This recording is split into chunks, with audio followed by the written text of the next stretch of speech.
అందరికీ నమస్తే. నందిమండలం వేణుగోపాల్ ఛానల్‌కు స్వాగతం. రైజింగ్ తెలంగాణ 2047లో భాగంగా ప్రభుత్వం సరికొత్త లక్ష్యాలను నిర్దేశించుకుందని గవర్నర్ జిష్ణుదేవ్ వర్మ అన్నారు. ఇవాళ సికింద్రాబాద్‌లోని పరేడ్ గ్రౌండ్‌లో 77వ గణతంత్ర దినోత్సవ సందర్భంగా నిర్వహించిన వేడుకల్లో ఆయన పాల్గొని జాతీయ పతాకాన్ని ఆవిష్కరించారు. ఈ సందర్భంగా రాష్ట్ర ప్రజలను ఉద్దేశించి ఆయన ప్రసంగిస్తూ తెలంగాణ రాష్ట్రం సాధిస్తున్న అద్భుత ప్రగతిని కొనియాడారు. రాజ్యాంగ విలువలను కాపాడుతూ అభివృద్ధిలో తెలంగాణ దేశానికి ఆదర్శంగా నిలుస్తుందని ఆయన పేర్కొన్నారు. సీఎం రేవంత్ రెడ్డి నేతృత్వంలోని ప్రజాప్రభుత్వం తెలంగాణ రైజింగ్ విజన్ 2047 ద్వారా రాష్ట్రాన్ని సరికొత్త శిఖరాలకు తీసుకెళ్తోందని గవర్నర్ అన్నారు.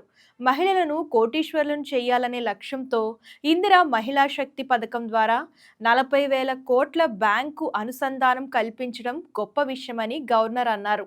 మహాలక్ష్మి పథకం ద్వారా మహిళలకు ఉచిత బస్సు ప్రయాణం, 500కే గ్యాస్ సిలిండర్ వంటి పథకాలు పేదల జీవితాల్లో వెలుగులు నింపుతున్నాయని పేర్కొన్నారు.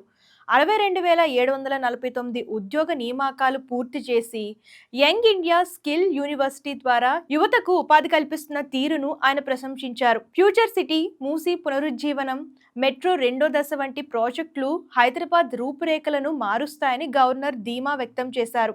శాంతి భద్రతల విషయంలో ఇండియా జస్టిస్ రిపోర్ట్ 2025లో తెలంగాణ పోలీస్ దేశంలోనే మొదటి స్థానంలో నిలవడం రాష్ట్ర ప్రతిష్టను పెంచుతుందన్నారు.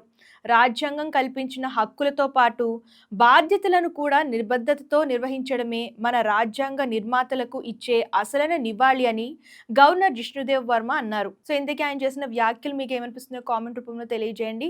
లేటెస్ట్ న్యూస్ కోసం ఛానల్ ఫాలో అవడం, సబ్స్క్రైబ్ చేయడం మర్చిపోకండి.